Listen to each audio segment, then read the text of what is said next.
Welcome to Trackday Plot app. Let's open a typical amateur session log and analyze it. The app parses the file and displays preliminary data. We can see that it has correctly recognized the time, latitude, and longitude columns from the file. We can preliminarily trim the in and out routes so that we work only with on-track waypoints. Also, let's smooth the GPS coordinates, since we already know that the built-in GPS of the phone isn't very accurate.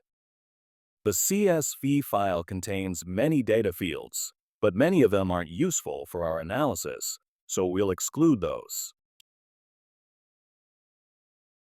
Here is the main app screen. We can see the track itself on the map, with waypoints from the racing session. On the right side of the screen, there's a corresponding timeline showing mapped speed data points.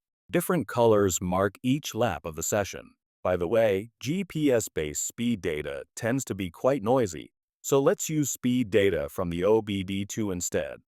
If we select a point on the track, we get the speed values at that location. However, the laps aren't well aligned by the time axis, so let's switch it to distance.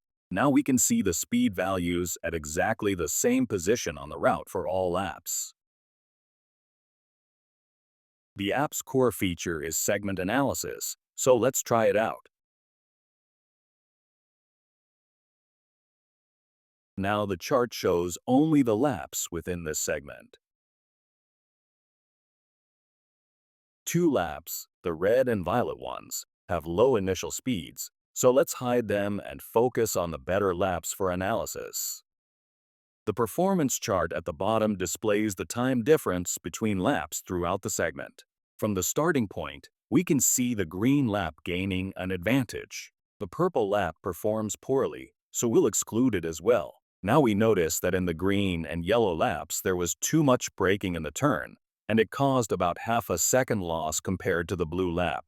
Let's compare the blue and green laps one-on-one. The speed chart doesn't give a clear explanation of why the green lap lost its advantage. Fortunately, the app provides additional computed data fields. Let's look at the longitudinal force chart, which shows acceleration and braking. On the green chart, we can see that it performed well at corner entry, but braked too hard mid-corner. Let's also check the lateral force chart. Now it's clearer. The blue lap started outperforming because its lateral force stayed closer to the limit compared to the green one, even while the longitudinal force chart shows better values for the green chart.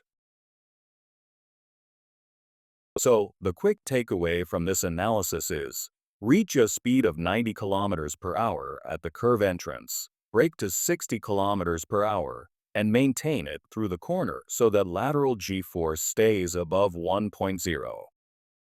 This was a brief overview of the app's core functionality. I hope it will help you to improve your lap times. More features are coming soon, and if you have any request, feel free to email me via the in-app feedback option.